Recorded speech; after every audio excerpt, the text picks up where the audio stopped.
This podcast is a member of the Voices of Wrestling Podcasting Network. Visit voicesofwrestling.com to hear the rest of our great podcasts, as well as show reviews, columns, opinions, and updates across the world of wrestling.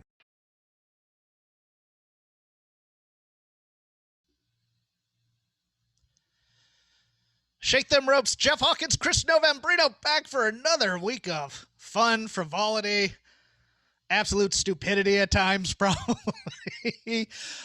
First of all, a heartfelt thank you to people who tweeted me, DM'd me, concerned about my health and the 30 days of bacon that I am doing. I am down 9 pounds in a week. I know it's mostly water weight. I get that, but it's working for me right now, guys. I appreciate the sentiment. I'm a little tired of bacon. I'm trying to find creative ways to get rid of grease.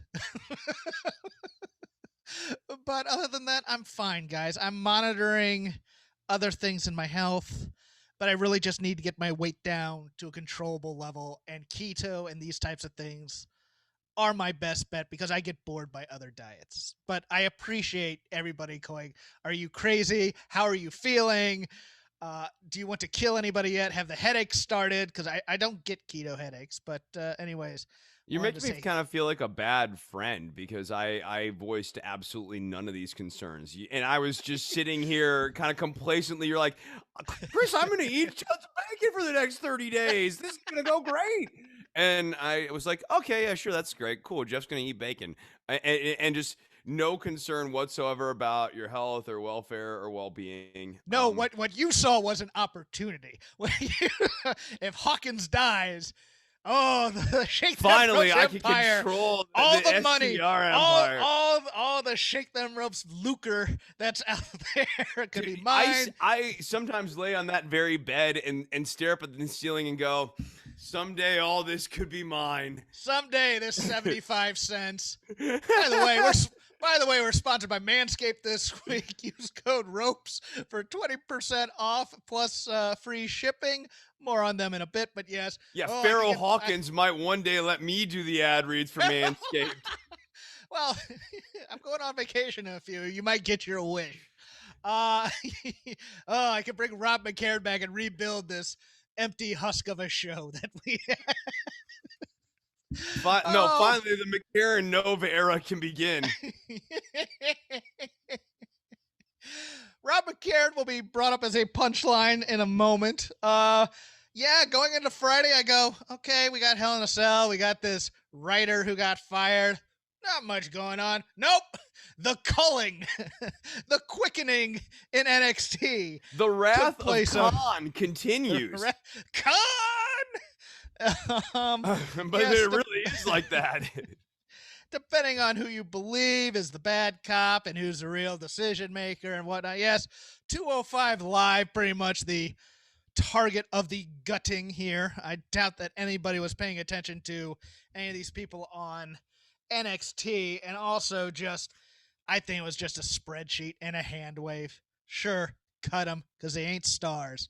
But here's your list for those who are out of the loop. We were told originally 14, 13 came out rather quick, and then the 14th kind of a delayed response. But Arya Davari, Tony Nese, Fandango, Tyler Breeze, Everrise, which I have thoughts on, August Gray, also have thoughts on, the Singh brothers, Arturo Huas, Marina Shafir, a.k.a. Ms. Roddy Strong, a.k.a. Fight and Play, as Chris so greatly put him. I love that joke. Kurt Stallion, who I thought was Tyler Rust at first. From the Diamond Mine. They cut a guy from the Diamond Mine. No, I know. I saw that too. And I was like, no, that's Tyler Rust. August Gray, Tyler Rust, and Kurt Stallion all just sort of blur in my head as one guy.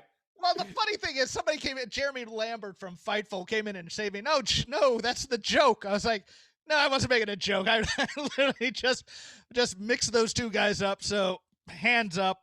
I'm sorry. Please bury me. Killian Dane. How are you not able to find something to do with Killian Dane? Really? And Rob McCarran favorite.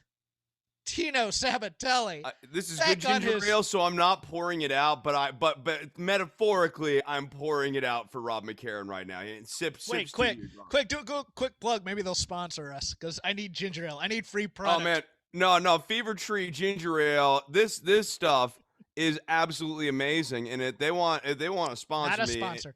Not a No, sponsor they- yet, but we will go But to them. like Hawkins, this is made with natural flavors, but it's made with exotic gingers, not like domestic gingers or even imported from like a rinky dink like nearby place, right? Like these are exotic. Like where is that from? Distant lands. Like, what does that mean? Could be They do Timbuktu. they don't go ginger that does cocaine and goes to strip clubs and has wild Friday nights out. You know, I don't know. It could be Bombay, India. It could be Timbuktu. Any a distant kingdom in a faraway place. This is the best ginger on earth. Fever Tree. Poughkeepsie. Poughkeepsie. It could be Poughkeepsie. And if you cover the F, they turn into Evertree, and Evertree rules. Okay, great. Good segue. Yes. On his second tour of duty after being originally cut in April and then brought back after an AEW Dark appearance. Yes. Tino Sabatelli, long time, shake them ropes. I say punchline. Rob would say favorite. Much like you and Slapjack, I would say. No. Slapjack had a main roster push in a way that Tino Sabatelli never did. He had a push. Yeah, serious push. Yeah, serious. Oh, Chris, you make me laugh. Oh, you make me laugh so hard. Oh, come here, you little rascal. I'm gonna. Mr. Jack is a survivor. Apparently, Slapjack. He's laying low. He was to be on SmackDown at some point last night. Cut, as is one for the great ones. Much like great talk show hosts or talk show guests, some are just cut for time. Slapjack was cut for time. This is like the Matt. Yeah, it was cut from SmackDown for time. Little bit spiky there, but I will get into this. Tony Nese, to me, Tony Nese is the Simpsons joke in the Radioactive Man episode where Bart's going out for Fall Out Boy, and he's my internet connection is unstable. Look out. Can you hear me still? Okay. Yes, I can. Okay, cool. Okay, it's the Radioactive Man episode where Bart goes out for Fall Out Boy and they make him do the line again, and he's getting excited, does the line again, and goes, "We found our new Fall Out Boy." And that's what I'd be saying if you were exactly 1 inch taller.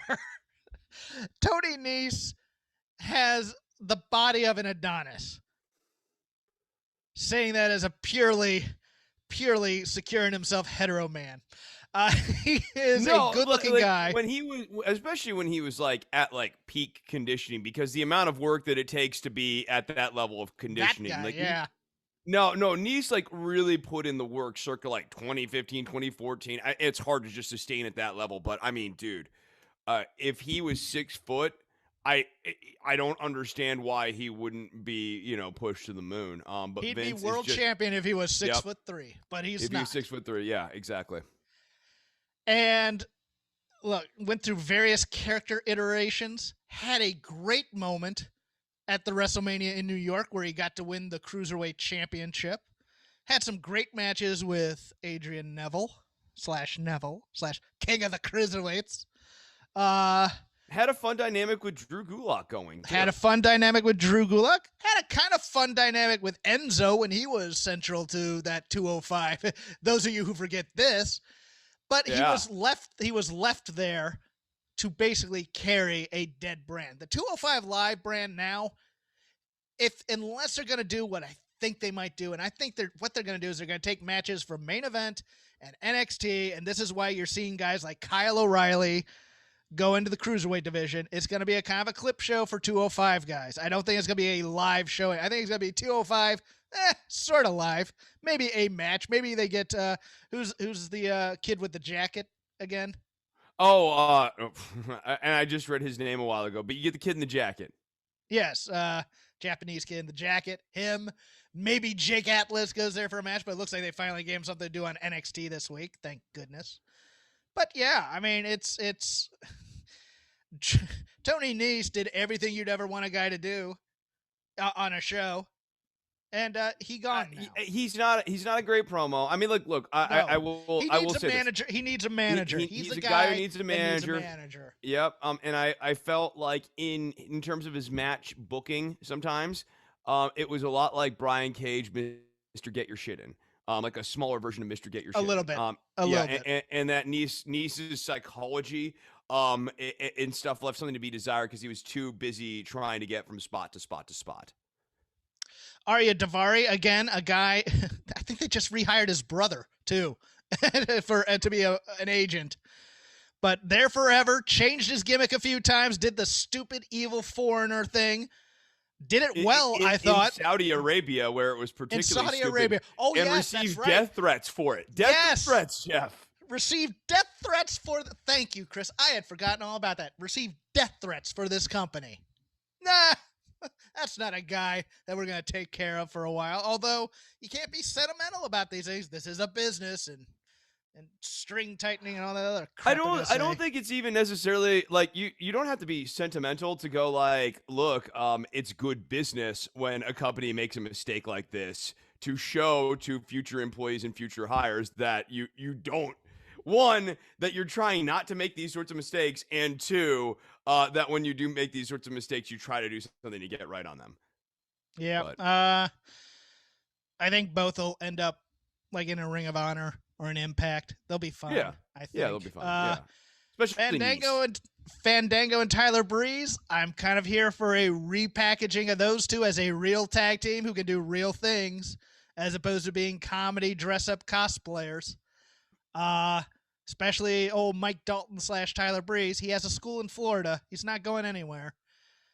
Fandango, who knows? But they volunteered to go back down to NXT. They're clearly interested in still wrestling, so I think that makes the likelihood that you see them in AEW or something at some point fairly high. Probably a cash consideration. I could see them on a dark match against like Private Party. I could. Yeah. Probably a cash consideration. I think they were probably still on their main roster contracts in NXT in some way. I don't know. I don't know that for a fact. I could always ask. But I think both are uber talented and have never really been able to show either. Like Fandango, as a comedy guy in promos and stuff, very, very good. Very, very good timing. Tyler Breeze, less so, but still pretty good. I mean, I'll tell you what, if you get that cop stuff. Like, you can't own the music, obviously, but if you get the crowds chanting it again, it's something that WWE can't fight back on. So it's actually a fun way of kind of throwing a stone across the wall too. Europe loved that. That's what I remember. I remember the Europeans really dug Fandango. My God, I remember those subway videos of like just like people like in subways and stuff singing that ridiculous song. They just completely latched onto it. No, there's some money there for Johnny Curtis, and Tyler Breeze is a great wrestler too. And I think both of them are still they got some earning potential still to explore. The Singh brothers, two guys who died for Randy Orton's sins, who got Jinder Mahal over. They got Jinder Mahal over. Like don't, if you want to tell me these guys aren't talented, that's literally the first place I go. I have a soft spot in my heart for the Singh brothers. I really do. No, they're awesome. I think they're really good. They killed themselves during their main roster run, and God bless them for if Randy didn't reach out and at least say thank you or give maybe 4 or 5 figures to each on the way out, I'd be a little disappointed. I'd be honest with you. But they were also stuck in the 205 Live track where they weren't going. They were solid on that show. Like the feud with Everrise was pretty damn good, I thought. But that 205 Live brand is there for content and maybe overseas television to sell some commercials and stuff. But it is just there. It is a nothing brand now. Any heat that this division had is long gone after the Cruiserweight Classic from 5 years ago. And WWE has shown no interest in making small guys relevant. So you have to keep that in mind when you sign the contract. You might be different, but you're probably not going to be. Anyways, anything else on the Singh brothers before I move on? No. Arturo Huas and Marina Shafir both featured in Raw Underground. Arturo Huas I thought I love this guy. I did. I think he brings legitimacy, much like Matt Riddle could. I thought Marina Shafir was vastly improved from when she started training because she actually had skills as an MMA person. She is Ms. Roddy Strong. I don't think I think she was just there until the contract was not going to be renewed personally, anyways, because it didn't look like they wanted to do anything even after Jessamine Duke was canned and after They Ronda really left lost interest in the Ronda in Rousey the horsewomen horsewomen. sort of thing. Yeah, Yes, yes. and Once once they Ronda decided that left, they're it's like, yeah, right. I mean, you might, another way to go is push Dana, push Marina. You could have pushed them as a triumvirate, and it would have been just fine. But like, they just never wanted to do that. it could be Marina fighting with a doll on Raw. Why not? Uh, Why not? Why not Marina Shafir fighting with a doll? Kurt Stallion brought over from Oh, Evolve real quickly after. though, Huis. Can we talk about Huis for a second? Sure, I mean, go I ahead. think that this guy has been like really criminally misused. You brought up Matt Riddle. He was actually in one of Matt Riddle's early enhancement matches, and Arturo Huis had like an actually good Matt Riddle match with Matt Riddle early on in Riddle's run here. Huis is a guy who like all the Brazilian like jiu-jitsu and all that stuff just like looks really good, and I think he's a guy that Impact, AEW, Ring of Honor ought to be looking at because I bet you his contract is not going to be through the roof. But he's a guy who probably can over deliver at whatever level you want him to. I'm not saying he's a future world champion, but like Huis, could you have him as a stable fixture as your mid card champion? Absolutely, especially with a manager. Because the guy has a really cool in-ring style that meshes well with anything from a light heavyweight fighter to a more heavyweight fighter where he has to use his skills to kind of break down the bigger, more powerful guy. I just think is I get why WWE isn't interested in a guy like Huis, but I hope that the industry is reaching out to him because I think he's got a lot to offer. Reteam him with Cesar Bononi. That's my thought because that's a Yeah, pretty good yeah. tag team. Big guy, workhorse, different style type thing. They could get over, I think. Absolutely. Kurt Stallion, I think, outkicked his coverage here. I really do. Look, he's not going to be the WWE guy. He's a little older. Thought he was doing well with what he brought. And they seem to like him on some level. Yeah, I think the thing that's like head scratchery about these cuts is some of these people are being utilized on some level right now. Like Everrise was on TV. Kurt Stallion had been a fixture on 205 Live and like in the mix for the cruiserweight title, like whatever the hell that means. But like you know what I mean? Like August Gray has been used. Like these are not people who Fandango, Breezango, they just beat Imperium like a week ago, and they had like Everrise just put over Hit Row on your Yeah. TV and almost got crippled doing it. But yeah, my thought is they don't know who these guys are. They're just names on a spreadsheet. Hand wave, didn't watch the TV. Not gonna be huge stars. They can be gone. That's what I'm thinking. I think it's here's just the as simple as problem that. though, Jeff. Like we talk all the time about like the disconnect between the business and the art here. And Yes. imagine from the perspective of a fan, like not quite at the it's still real to me, damn it type of fan, but like let's say the young teenager who has their teenage life largely structured around the watching and consumption of wrestling. And while it's not real to them, it's also not entirely fake to them either. Like it sits in a spectrum. All of a sudden you are just seeing people just gone. And business is coming in a way and just cutting away the veneers and the stuff that allows you to lose yourself a little bit in the plot line. Where is Everrise? I mean, when Paul Heyman brings up Daniel Bryan this week on the microphone, it's like, where is Daniel Bryan? Is he gone? Like that stuff for the young teenager is really jarring and makes you want to put aside childish things and like move on to more real gritty stuff, which is the thing that we do when we get into our mid-teens and our late teens. We're trying to look for the real again. um WWE is killing their teenage business, and it's a quiet way of doing it, but I don't think it's an accident that you slowly see the age demo for both AEW and WWE creep above the 50-year-old line to like 55-year-old and 48-year-old. If you're not creating a universe that a teenager can like live in, and sort of like enjoy, Well, no, why do they stay on? And we'll get into this a little bit when we talk about Kenise Mobley and her story. But the thing is, that's why they always put on their job. I think we want people who are ingrained in pop culture because they think pop cultural references are going to keep them relevant. I'm here to tell you that there's more to it than just referencing what happened on your TV last night in a Raw story or whatever. There's more to being relevant and cool than that, but we may get into that when I talk a little writing here because I'm going to be deep into my writer nerddom when I talk about her. Tino Sabbatelli is LA Knight without as much talent as LA Knight. I'm going to say that.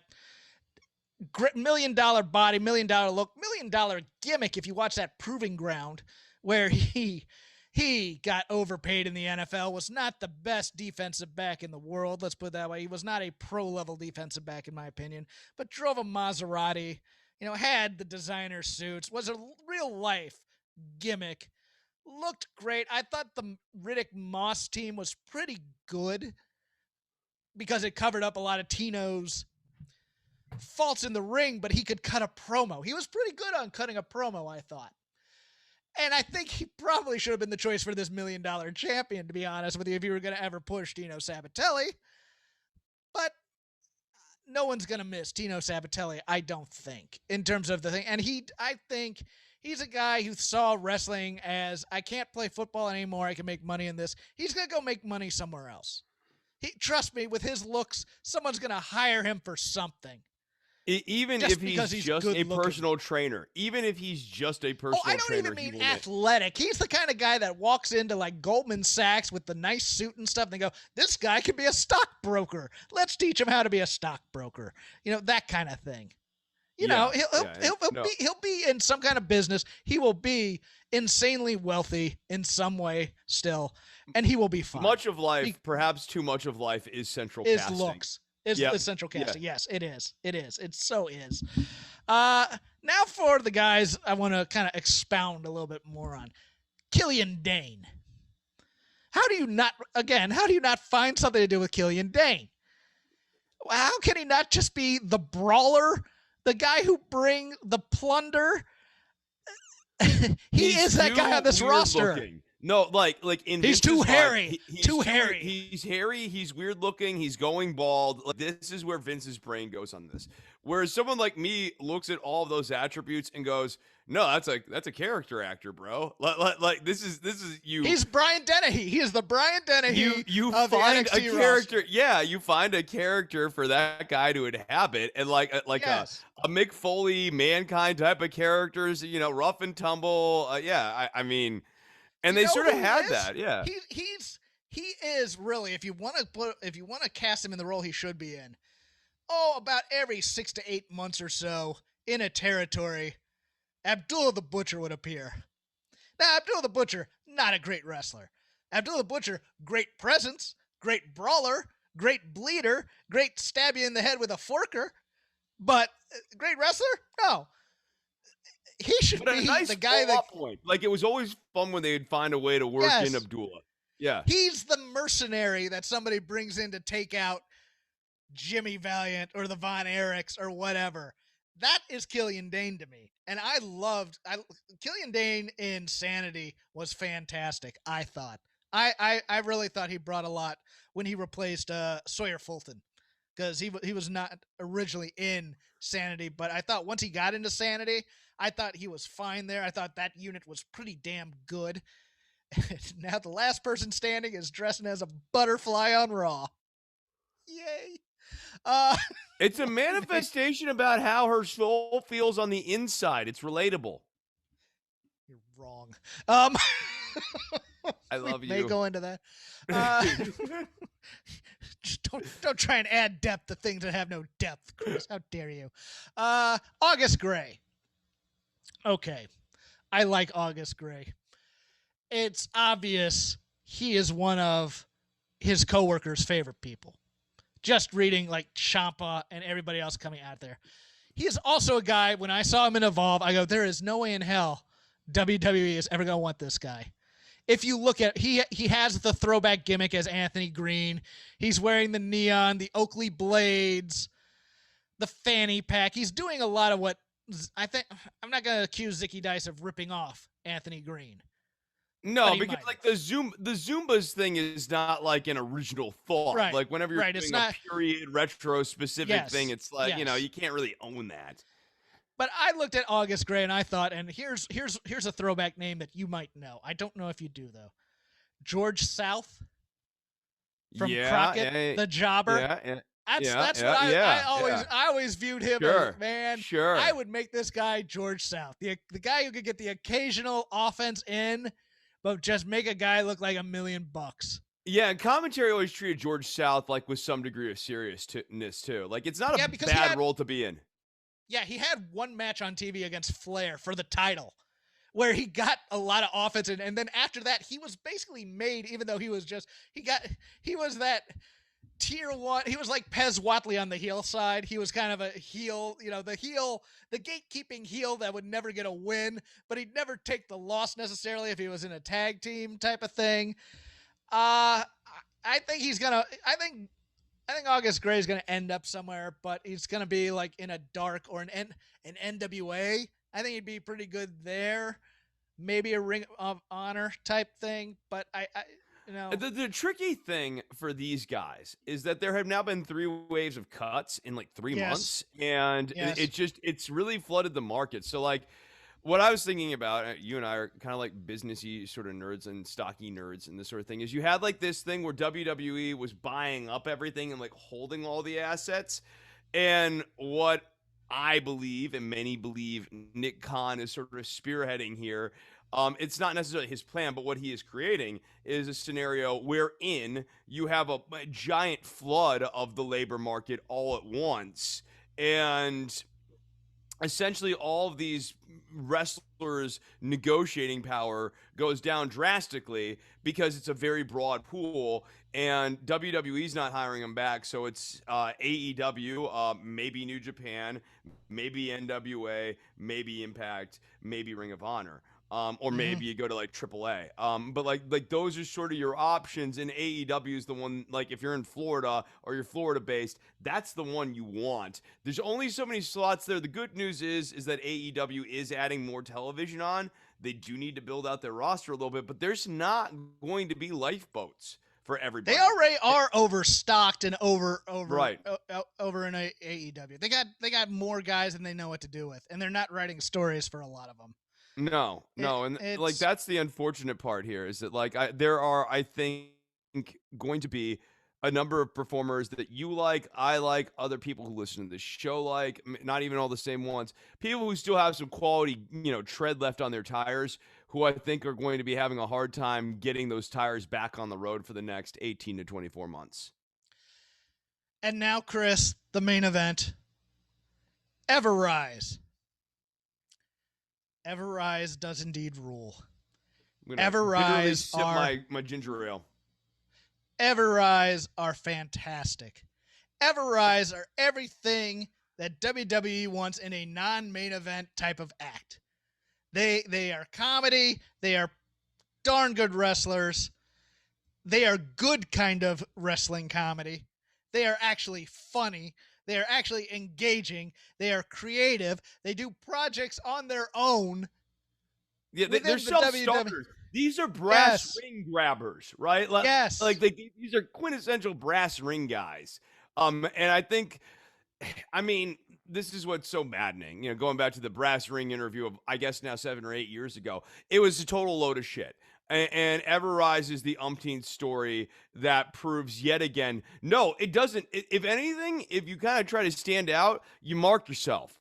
That you now put a little flag on yourself that's like, okay, maybe we'll let this go for now. But there's a thing we kind of don't like that you're doing here. We don't like that you're trying to overstep your lane. There are at least 2 main roster acts who requested Everrise to be part of angles and things, which they're held in high regard. probably guess the 2 acts if you. I'm guessing it's got to be at Going least home. Owens and probably Zayn. It's very good, Chris. Yeah. Okay, but not for nothing. Ever Rise as Zayn's I was trying to be vague. No, but like Ever Rise as Zayn's henchman would have been awesome. Yes. Like we really got denied. Yeah, like as the camera guys, as the documentarians who could take some bumps and maybe do some interplay, they would have been awesome. Martel as the camera guy and Chase Parker as the microphone guy, like having them like as their designated tag team roles, camera and microphone. Like no, that would have been great.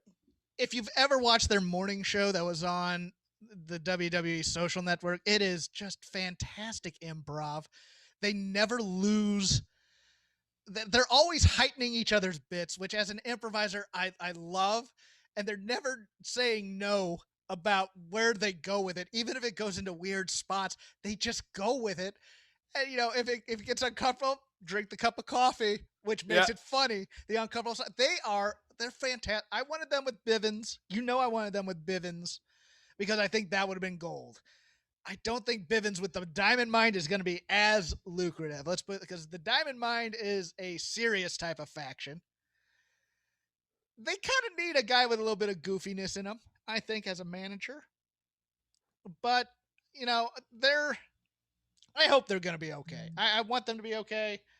I love Diamond those Mine guys. presentation. I thought you're talking about the Diamond Mine. Oh no, Ever Rise. No, I'm talking about Ever Rise right now. I think they will find their way. I mean, look, if we're talking, NWA Power, if Ever Rise is on NWA Power, they completely like pop out of the screen. Dude, if they get some mic time with Joe Galley in any way, fantastic. That NWA set is like absolute magic for like if they had a feud with August Gray.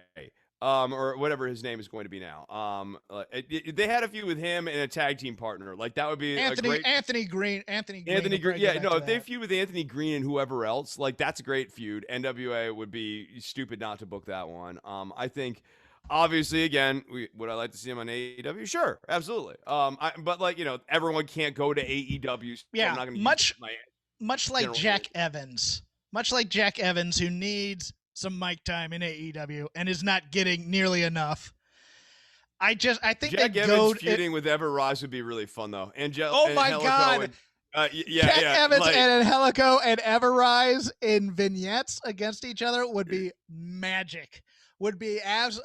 Jeff would be in hog. Look, tonight's AEW is going to be great for me because Tully Blanchard is on there with Conan, who I don't think very highly of. I don't have I watched a lot of Conan back in the day. If you asked me that there are certain teams, if Ever Rise goes to Ring of Honor and feuds with the Briscoes, I'm all about that too.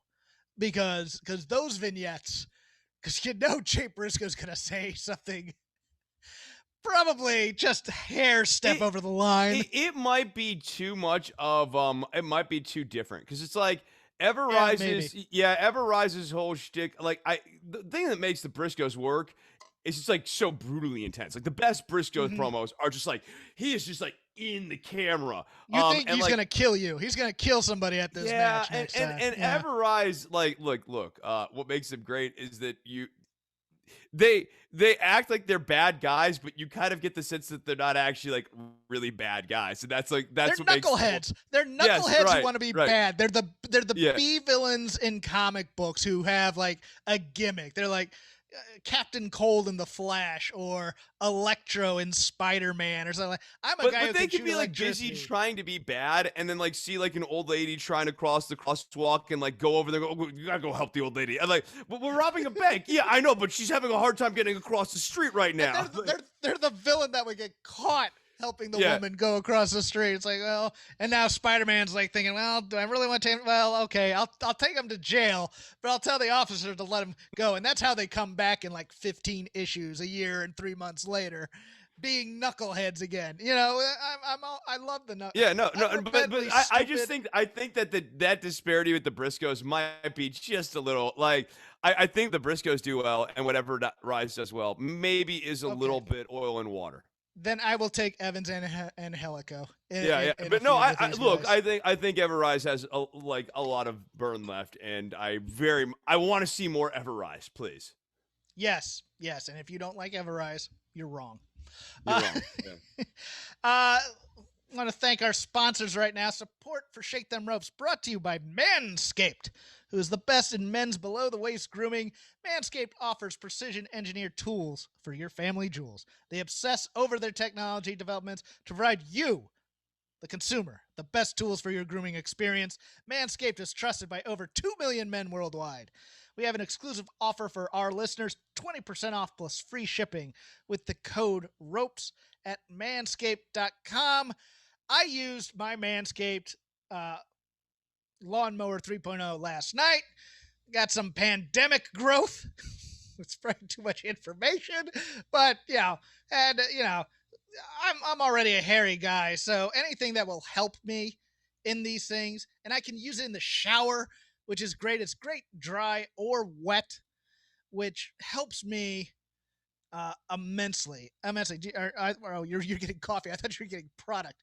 Okay, but anyways, the trimmer comes with an LED light for a more precise shave and is waterproof, as I said, to make your shower shave, which is where I do most of my shaving of both face and head and other nether regions in the shower, clean and easy. And hey, you don't want to use the same trimmer you use on your face as your balls, because that's just gross. That's sick. Staph infections. But hey, the Manscaped Perfect Package 3.0 also includes crop preserver, an anti-chafing ball deodorant, and moisturizer. You put deodorant on your armpits, why not put it in the smelliest part of your body, the part where you're sitting and getting duck butter, because yes, you, Chris, your balls stink. But speaking of sweaty and sticky balls, I had to do a quick look there to see how you reacted to that. I am thankful for their crop provider to this product, along with the crop preserver. Keeps your balls from sweating, smelling, and sticking. And hey, Manscaped threw in 2 free gifts into their perfect package, a pair of high-performance Manscaped boxer briefs that let the boys breathe a little bit and keep your junk feeling fresh all day, and a travel shed bag to store all your grooming goodies, which I believe is leather, and it's very, very nice.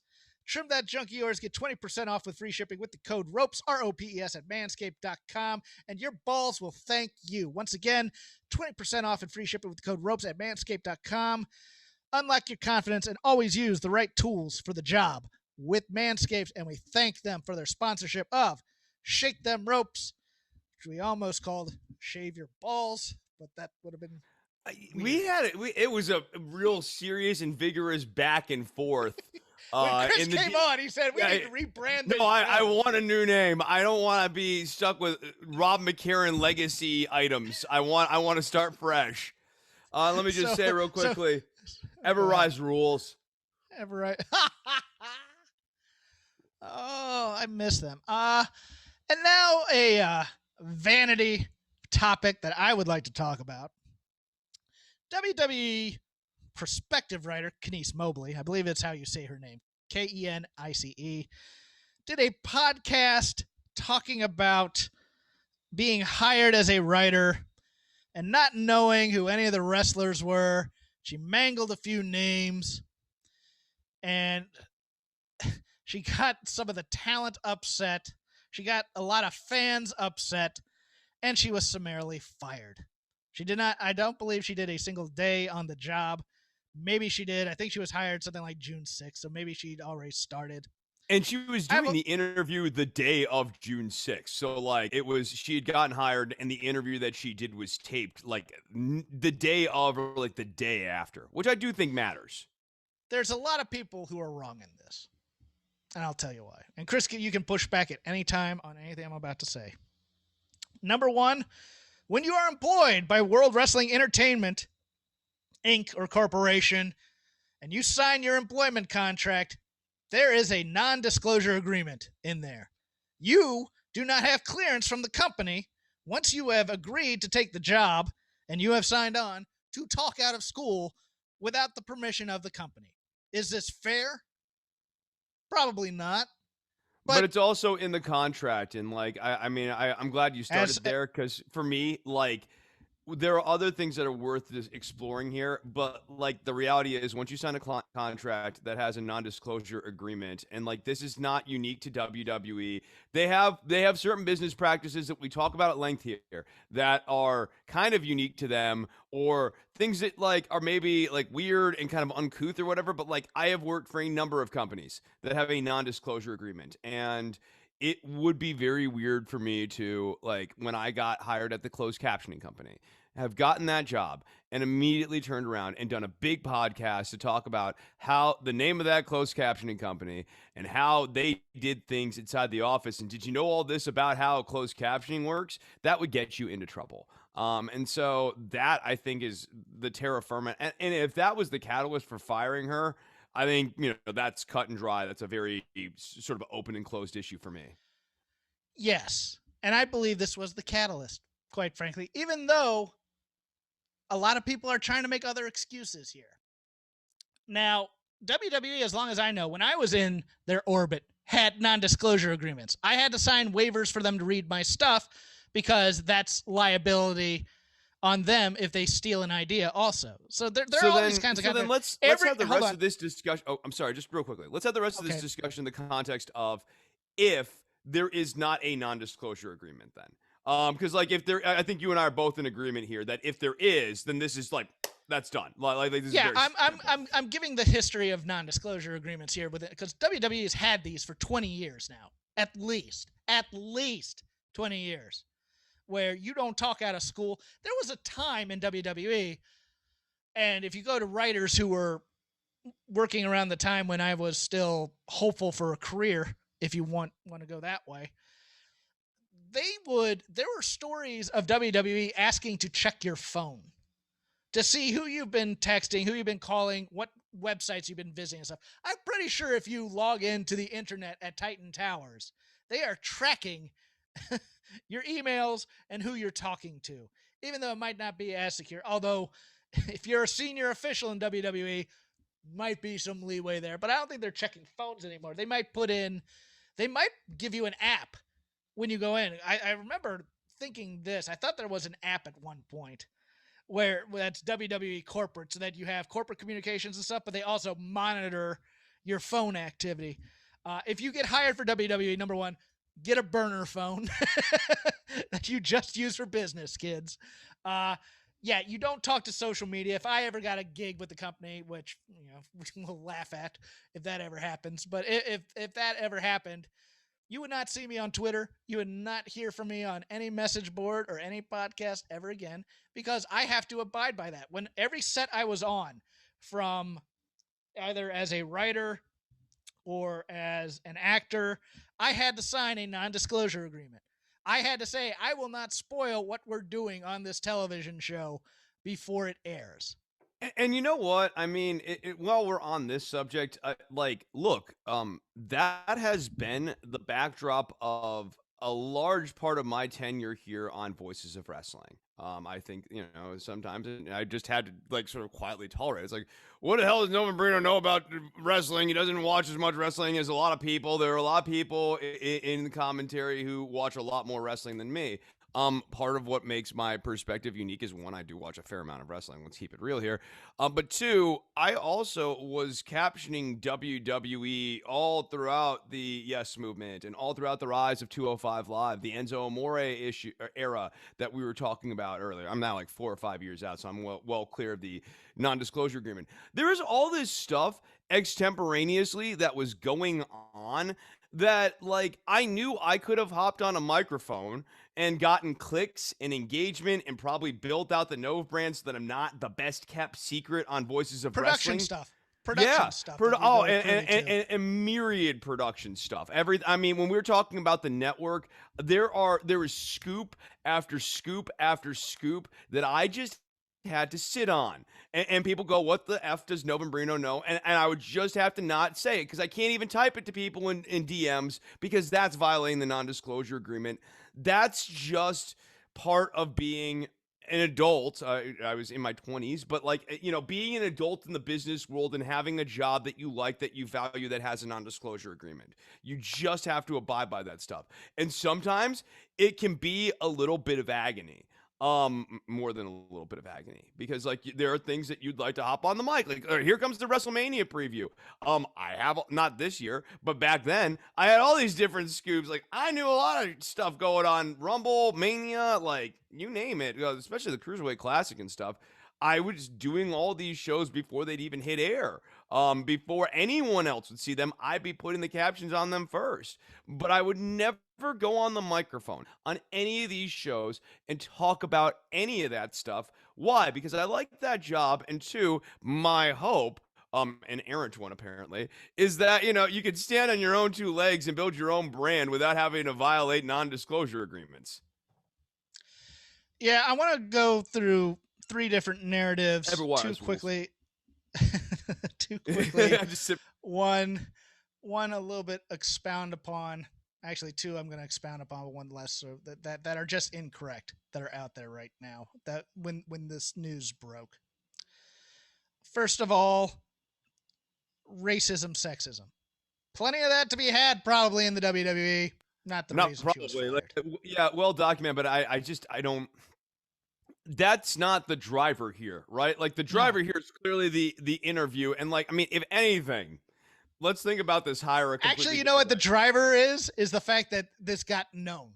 Yes, also true. Probably this is probably I haven't looked at the numbers of this podcast she was on, but the fact that this got into the zeitgeist is what really propelled. And then there's a little bit of cancel culture. There's a little cancel culture going on here too, right? Like if we want to call it that way. But like, let's just stay on the hire, right? I don't want to call it cancel culture per se, but maybe a little jealousy there. When you got the mob coming for your job. When the mob comes for the job, that's cancel in my book. We will get it. We will get into that in a second. The reason the mob came is what I want to expound upon.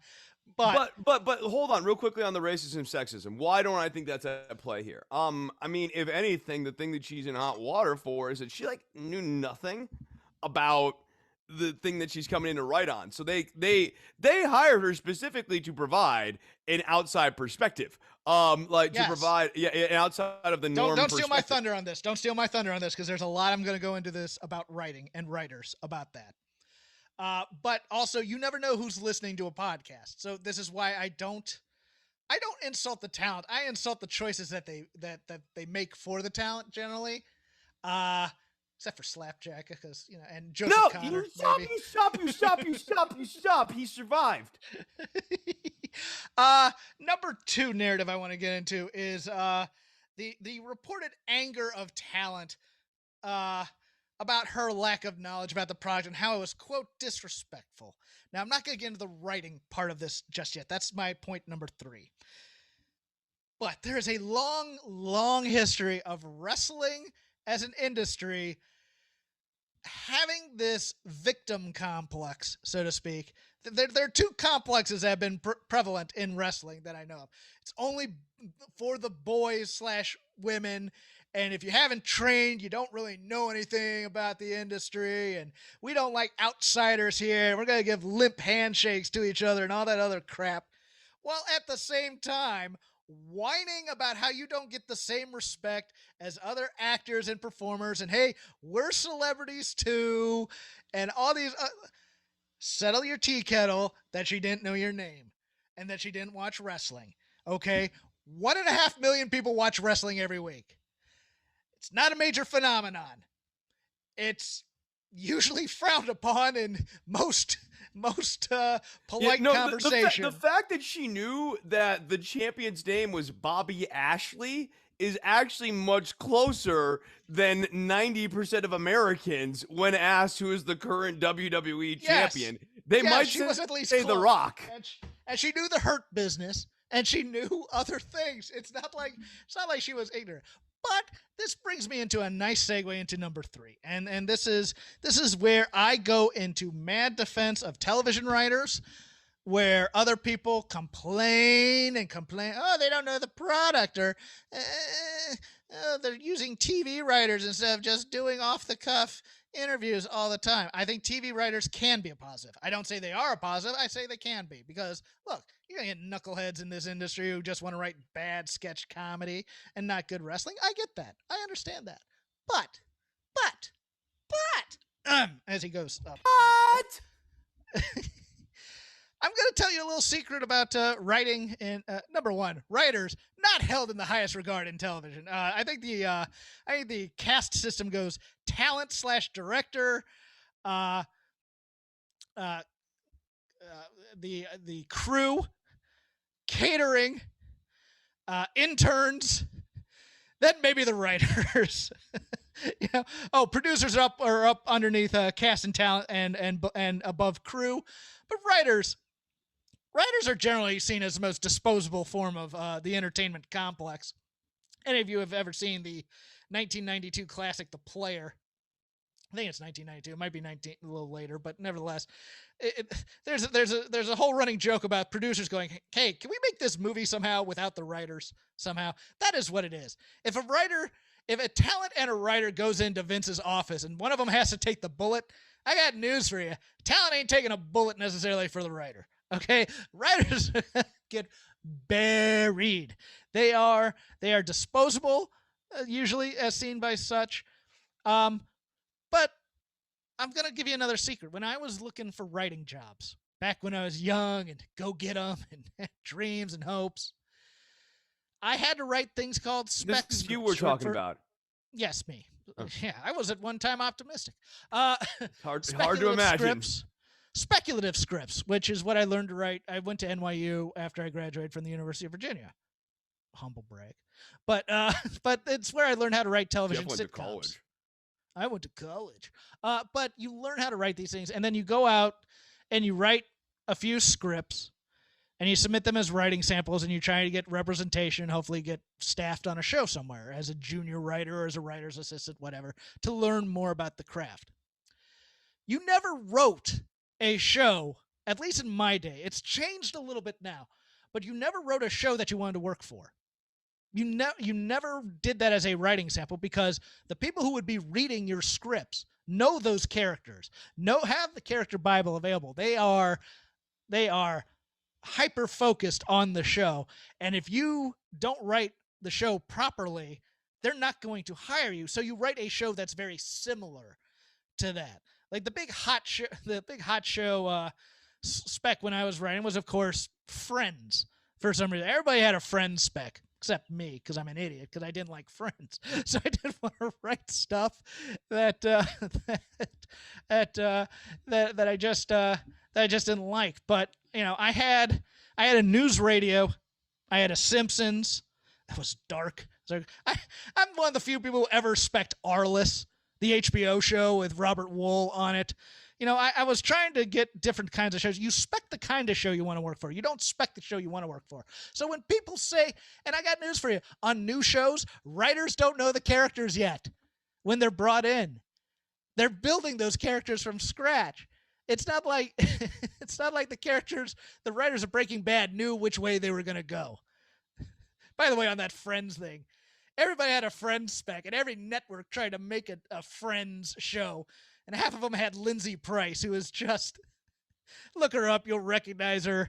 She was just on every bad Friends kind of knockoff that every network tried to do. So that's gotta be rough. That's gotta be rough for a talent, though. Like to be viewed as enough of a talent like that. This person could definitely be the front of this product if we were able to get it going, and then be attached to enough demos that don't make it, that all of a sudden your brand becomes the talent that we put in and the thing that doesn't make it, when initially the reason you were there in the first place is because you were that Lindsay Price was like that. She has a trail of dead shows behind her. Simon Baker was like that before he got The Mentalist. They put him in everything, and shows would just die after 3 episodes. But he's good looking and Australian. We need to put him in something. There are those. Alex O'Coughlin, who was on Hawaii 5-0 reboot, was like that too. And they stuck him on The Shield for a year, and then they finally gave him Hawaii 5-0 You just reboot. gotta be made of strong stuff to make it in this industry. Yes. You really, because it really messes with your head. You're good enough, but you're also not good enough at the same time. My point is, though, writers go in and they learn the characters. Writers can write for just about anything. If they don't know the wrestling business, who cares? When I was interviewing for WWE, it was a 50-50 proposition. They were either hiring the super fans or they're hiring people who knew nothing about the industry. And we were coached by a few of us who were applying out here in LA. We're coached by ex-WWE employees. And they're like, look, this is the deal. It's going to be a crapshoot whether or not they want a wrestling fan or they're looking for just people who know nothing about wrestling but know about television. So you got to pick a lane and you got to go with it. I didn't pick the right lane necessarily. I kind of halved it because it's like, I'm a wrestling fan. I'm just not a wrestling fan of your product. Although you got a knack for finding the middle lane that nobody wants, Hawkins. No, I do. Apparently Michael Hayes liked me though. But I had a friend who got the gig, did the 3 months, quit, which surprised everybody because they loved him. He's a guy who traveled to WrestleMania every year. He loved that type of thing. And yeah, those people can succeed. People who love the WWE can succeed. But people who are critical of the WWE or who are just good writers or who have talent at writing characters and fulfilling that, even though it's all on the showrunner, who's a knucklehead at times in terms of what he likes and what he doesn't like in terms of dialogue. You can write for wrestlers and not know a damn thing about wrestling and be very, very good at it. I want to settle everybody's tea kettle beyond that. About that. This is not a complicated television show right now. There is the depth and the symbolism, Chris, that WWE there brings is with no this depth and no story. symbolism. So when I'm seeing these fans getting outraged, I'm like, it is not like she is coming in and screwing up the NWO invasion angle in '96, right? Like something that we know has like an 8-month, 9-month arc, and this fly-by-night person's like, I don't know who Hulk Hogan is. I mean, these stories are fungible stories. Like the Roman Reigns story is very not deep. Roman is a bad guy who has a bad manager. He goes by the tribal chief. He's got 2 cousins who he screws with their heads on a week-to-week basis. You can spend about 2 hours and know everything you need to know to write that storyline for the next 6 months. If you spent 2 hours, it might be a long time. But maybe you need to watch a couple of the matches. Like I'm saying, if you never heard of Roman Reigns from ever before, you need to see Superman Punch. You need to see Spear. You need to see who the Usos were, Uso Penitentiary, this iteration. Like, you don't even really need that stuff. So the idea that her name's Kenise Parker, right? Mobley. The idea that Kenise Mobley would need, this was done nearly the day of, that she need more than 2 weeks to get up to speed to write cogent and coherent and digestible WWE product that the standard WWE fan who, by the way, you snobs, you don't exactly have like this refined palate, do you? You're like sitting here going like, the old country buffet is not quite living up to my standards for mashed potatoes today. This is WWE we're talking about here, people. They have been phoning it in for the last, I would say, a year and a half, but that's like sort of underselling it, isn't it? Look at Shayna Baszler. Lindsay Price, married to Australian celebrity chef Curtis Stone. Oh, she's doing fine. I'm not going to... But let's go back to your point. He knows a thing or two about the mashed potatoes at the old country buffet. Well, hold on. Oh, my goodness. What is it about celebrity chefs? Gail Kim. Anyways, look, this Fiend Alexa Bliss storyline ain't Breaking Bad. It ain't, it's going to pay off me by paying attention to certain details. And when the twist comes, I'm going to be surprised by that. Subtlety. Look, wrestling for Black is just like hold on. Let me finish this point. Wrestling for decades was character driven by men's facial hair. And they were growing the goatee to turn heel. Okay, we're not talking The Sopranos or The Wire or Breaking. It could be that if people wanted to take the care and time and concern, and I'm sure there are writers at WWE who would love to have more depth in their stories, who would love to be able to do interesting dialogue and interaction that involved personalities and had actual This is pathos. what made Lucha Underground fun, right? Like there was potential, and it was being explored at various points of doing deeper and more nuanced characterization. It's what made Dario Cueto one of the most compelling wrestling characters in the last decade. Is that he was like layered and complex. You had a wrestler turn into a rocket ship. Let's hold on. Okay, so I'm sorry. One bad storyline is not necessarily a reflection of the overall. No. Yeah. Like, and some of y'all don't like the time traveling Aerostar thing. I've always been very neutral on it. I don't think they had an idea of where it was going. But I didn't necessarily like in their universe. I didn't necessarily hate that. Jeff, it was a comic book. It was for very all good. the people who say that I'm obsessed with wrestling being a real UFC fight, remember that No, I'm sorry. Like, because I get that. I get these crap criticisms. One comment on the YouTube. By the way. That's not the first time, though. That's not go ahead. No, that's not the Then first please time. But like, I spent years. Continue your rant. I want my sweat equity rewarded, Hawkins. It will never be by these ingrates, but it ought to be. No, I wanted you to continue your rant on rules. UFC style wrestling and your purity on sports. Oh, I say that a Hurricane Rana doesn't belong in an octagon, and all of a sudden I'm like, old man purist here. Old man Hawkins coming in. Fake fighting, talking smack. That's all I want. Yeah, it's look, we want pathos and emotion in our wrestling and in our matches and even in our stories.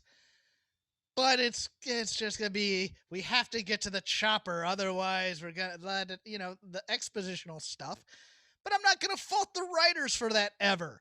It's not their fault. It's the show. No. That's a vision. That's a vision of the show, right? Like Vince the showrunner has a vision for the type of universe that he is writing. And the writers aren't in control of that. The writers don't have contracts such where they actually have control of the Intercontinental title for 9 months. I think, maybe it'd be a better company if you like.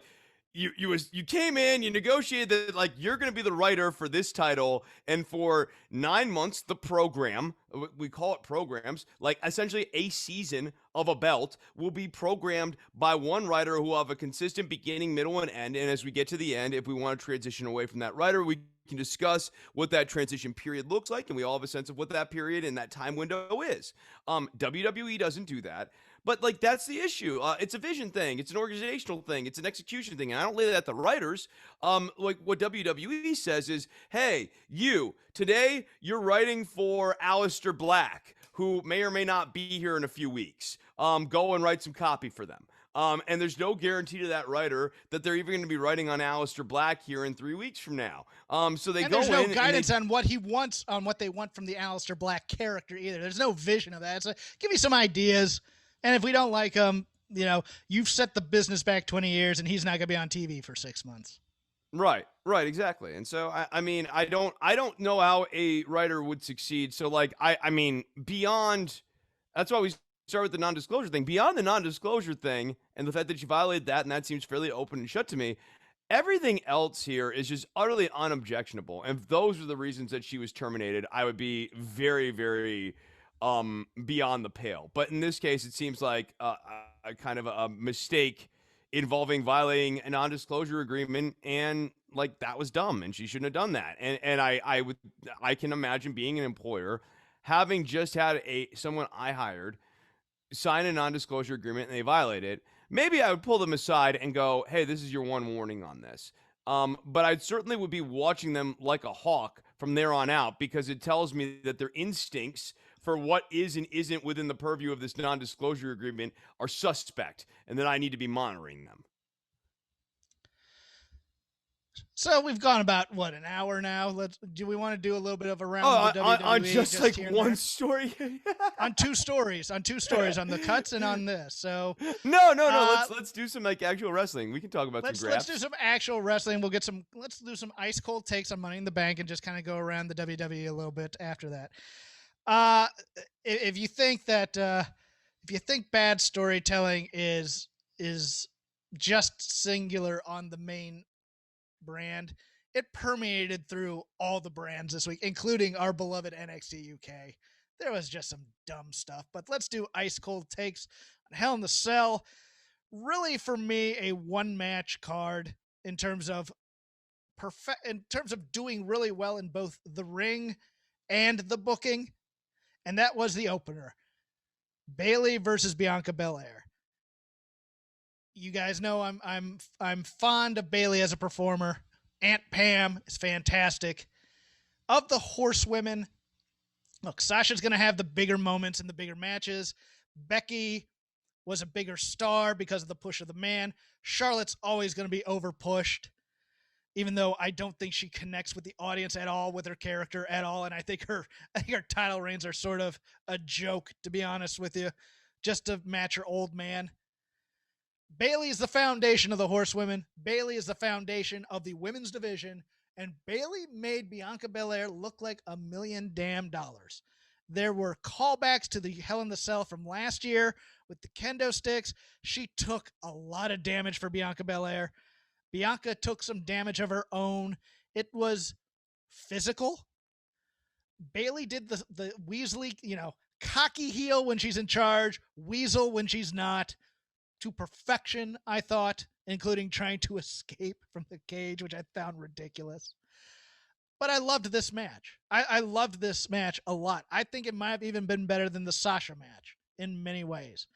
The rest of this card was just overthinking the finishes. Instead of giving a clean finish, we had a roll-up in a Hell in a Cell which was a physical match between Drew and Bobby Lashley. That was big men doing bad things to each other, and I was loving it until MVP gets stuck in the cage, roll up 1, 2, 3, and I'm supposed to give a crap if Drew never gets a title shot. Alexa Bliss and Shayna Baszler and the Voodoo and oh my God, that bad. Just stop. Everybody looks stupid in this, even if I find Alexa Bliss to be a pretty good actress with bad material. Sammy and Kevin, again, work each other great. Get a little snug in there sometimes. Hitting Sammy in the mouth, and Sammy gave receipts. Dumb finish, in my opinion. Which one am I? Oh, Charlotte Flair and Rhea Ripley. Charlotte Flair, Rhea Ripley, where she gets DQ'd for or was this Raw? Was it Raw where she got DQ'd for the act of lifting up the table, or was it Hell in a Cell, Chris? Remind me. It was this one. It was this one. It was this one? Okay. We've now made Rhea Ripley completely unlikable as a babyface because she did what Charlotte would have done. Charlotte looks inept. The refereeing looks inept because painting yourself with the bad person makes absolutely no psychological sense. I will also do my quick. Yeah, it makes none. I will relinquish the floor to you in a moment, but I want to finish this. In a company where they are clearing that table always to throw people onto it, she gets accidentally hit with the bumper. Ding, ding, ding, DQ. Oh, F off with that. I will not cuss on this show. No, the story here, Hawkins, should have been with that spot is Rhea Ripley is upset with Adam Pearce and Sonya Deville that there is very clearly a 2-track system for Charlotte Flair that doesn't apply to her, and that she's being quietly screwed over by management, which still comes off a little bit as a little bit petulant, and you have to be very careful in threading that needle. But like, you need to actually show that there's an iniquity in the system, and heighten that, and slow. I would maybe start here and keep building that iniquity. That Charlotte's getting longer 10 counts on the outside of the ring than Rhea Ripley. Have a match where like 1, 2, and then Charlotte's outside. It's 1, 2, and commentary's like, yeah, hey, wait a second, why is Charlotte and have it be Charles Robinson be the ref? Yeah, why not? Yeah, no. I mean, but like that would be the way to go with that. Real quickly to do my quick recap on the card. I agree with you. I thought Bayley and Sasha was pretty damn good. I mean, look, Bayley, Bianca Bailey and Yes, Bianca. I'm sorry. Yeah, Bailey and Bianca, and I'd actually argue I thought it was a little bit better than Sasha. I thought that Yeah, same. Bailey learned from some of the things that didn't work in the Sasha match and made a better match this time around. And Bianca for On her short part. notice. On short notice with 2 days. Yeah, I mean, that thing. I mean, and we'll talk maybe a little bit about cell matches on both Friday and Monday. But yes, please continue. Oh no, I thought that was heinous. I mean, they've completely ruined this concept. Rollins and Cesaro was fine, fine. I mean, good spots, well worked. Like I just like small there's nothing. package, Right. package to Right. end this feud. Yeah. Yeah. Well, no, not to end this feud, to continue this feud. So it was a kind of a predictable Continue this outcome. feud, yeah. Yeah, and you don't really care about Cesaro, and Roman Reigns and Paul Heyman really hit home why you shouldn't care about Cesaro here on Friday with that promo. Zayn and Owens, I liked Owens with the lingering injury. I thought that was kind of like a fun way of putting Owens, the baby face, the larger baby face, in peril. Sami Zayn is taking advantage of a situation. Owens, if things were even, would have the upper hand, but Zayn's kind of being the opportunist here. I like the story. Look, I think it, I mean, I like watching these guys work. Dumb finish. Rhea Ripley and Charlotte Flair, I feel like we've said it all. I just do not care about Rhea Ripley in this role, and I'm with you on Charlotte Flair. As time goes on, it's like Charlotte Flair's never had a really great title run, at least not over the last 6 runs. She's held the belt like 6 times now, and none of them have been memorable. 6 times, like, since the last time it was actually relevant. Let me posit something because BOC, Brian O'Connell, has been a guest on the show. We had this discussion, and I feel mostly Charlotte's issue isn't that she isn't talented and that she can't work a good match, she can't do a great match. It's that on promos and character development, she has never been anything more than what she is right now. Nope. And I gave the theory that because he asked, who is this generation's Lex Luger? The person with all the gifts but never really put it all together. And I say, despite the title reigns, I think it's Charlotte Flair.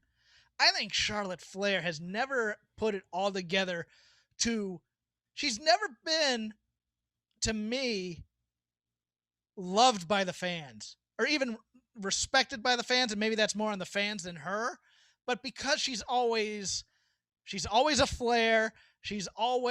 I was born for this. Overpush and like yes. the character is also reflective of reality. Like Charlotte Flair was sort of forced in the same way that Roman Reigns was sort of forced in the last decade, rather than letting people kind of come to them. I guess they sort of forced the issue. Like when people wanted to see Bailey and when people wanted to see Sasha, they were getting a lot of Charlotte Flair, which creates a lot of resentment. And the thing is, with like those vibes, is they stick with people, and you have a hard time actually backtracking why you have that vibe about a person. But they just hang there. Like you have this thing like, I don't like Charlotte, and you don't really know why. But then if you think back and you were a big Sasha fan or a big Bailey fan, and you had Charlotte Flair standing in the way of your favorite talent actually getting a better spot on the card for a while, it keeps you from really embracing Charlotte Flair. But I'm with you, dude. I think a big part of this is that Charlotte Flair has never done what her father was so good at, which is like really find a character to settle in and talking. Yeah. And in this sense, she's very Lex Luger-y. And it's not her fault. She's more talented than Lex Luger ever was in the ring. Let's give her that. Ironically named the total package Lex Luger because he had several deficits. Yes. This is not Charlotte's fault. It isn't. She's not given the chance to show her personality. And I've said this before on this show. You watch that Stone Cold Steve Austin show on USA that they do where they go around, they do wacky crap with each other. She is the most funny, self-deprecating, engaging person that was on that show, I thought. She is fantastic. I think she could do great work. I think they don't allow her to do great work. But then she's also just like, it's like, hey, we want to see Becky and Ronda. Oh, we got to add Charlotte Flair in there as a third person. Nobody wants that. Nobody wants. And so it comes back on her as a negative on her when it really should be about the company. So let me get that out of the way before anybody says, well, Jeff doesn't like Charlotte Flair. It's not that. It's not that. It's just Jeff doesn't like Charlotte Flair. Chris thinks that all wrestling should be serious and ring control and stuff. Ring control. Got to control the center of the ring. But on the most part, it's one of those things where it's just overexposed and lack of character development. It's not on her, but yeah, as we get into the regular shows, there were two thoughts I had mostly on both. One covers both shows. One kind of covers both shows. You are correct. They have killed this Hell in a Cell gimmick with nobody in their right mind. And as much as I enjoyed the match and the brutality, thought Xavier Woods or Rey Mysterio, same story basically. Or Rey Mysterio were going to have a shot in hell of beating the guy that they go in with. Wasn't really a big bad feud. I thought Woods had a decent promo to try and build it, but I think he should have been a little bit more, hey, you know what? Everybody likes Kofi. Everybody liked Big E. You know what? I'm a badass too, and I'm going to take it to you, Bobby Lashley. And tonight you're going to see why you should love me. Yes. I think there should have been a little bit more of not just he's playing the intelligent, yeah, you guys overlook me type of thing with a little bit of a sneer. I think it should have been more insulted, that kind of thing. It's like, hey, I can kick your ass too, and they should have told that story a little bit more. I think they should have actually should have given Woods a lot more than they did, but they wanted to do the blood sport / action movie. I'm killing your friend in front of you, and if he dies, he dies. And I think Kofi did a poor job of selling that too.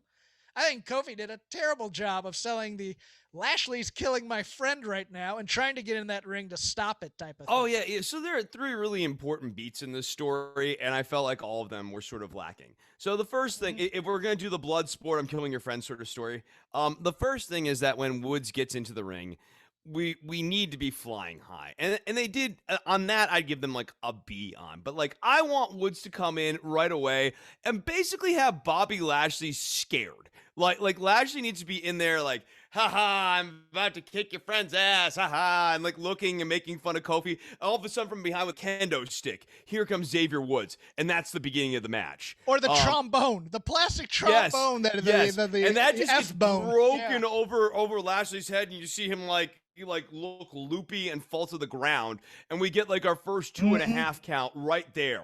And from then on out, me as the viewer and Kofi channeling me as the viewer needs to be like banging on the cage like, yes, come on, get it, win the title, like just completely invested in it. And then we have the big moment where Lashley takes control over Woods. And the first time we see it on Kofi's face. And Kofi's like, oh no. Woods gets his hope spot. It looks like maybe he's going to turn the corner again. And then we see Lashley really start breaking down Woods. And then we go to the passion of the Xavier. And at that point, we cut to Kofi watching his friend in there getting the Apollo Creed job. And Kofi is dying on the inside. He's like near tears on his face as he's watching his friend. And Woods is like trying to like calm him down and go like, don't worry about it. Don't worry. I'm here to win. And like, that's when you have Lashley come in like the predatory beast and just like consume and finish off Xavier Woods. Like it needs to be brutal if you're going to tell that story. I want Xavier bleeding. I want after the little don't worry about this, Kofi, I got this. I want when he has what's he call his what does he call his full Nelson? I forgot what he calls it. The hurt lock. The hurt lock. When he has the hurt lock on, I want Xavier Woods bleeding, having his face rubbed against the cage, kind of weakly, Kofi, crying out for help. That's what I want. I want, and Kofi just panicking and not knowing what to do and trying to get into that cage. He's trying to climb the cage. Yeah, have Kofi climbing the cage, and I mean, I want to see him really losing his mind. Here's the overall point. If you're going to tell me this story, I want you people to take it seriously and tell me this story and get me involved in it, as opposed to half-assing it. You have to tell this story because I do not believe, nor should anyone who is a regular watcher of WWE television, that Xavier Woods is on the cusp of his first world title win.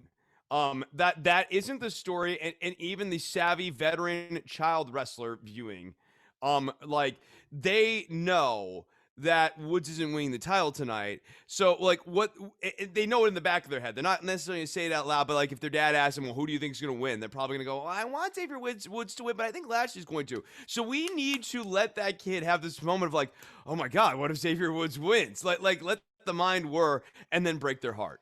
And then we need crying children. We need crying children in this audience. That's what I want. I want broken hearts. Broken hearts Yes. are important along the way here, so that when the good thing happens, it means something. You have to have loss to have gain. Lindsay Price's resume is impressive as how she just went from show to show. Anyways. Do you want to review a Fugazi album while we're here? Well, no. Well, okay. This is my Fugazi.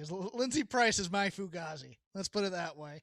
The other thing, look, there's plenty of stuff that you can play. Edge is back. Hey, hide your wives. It's Edge. A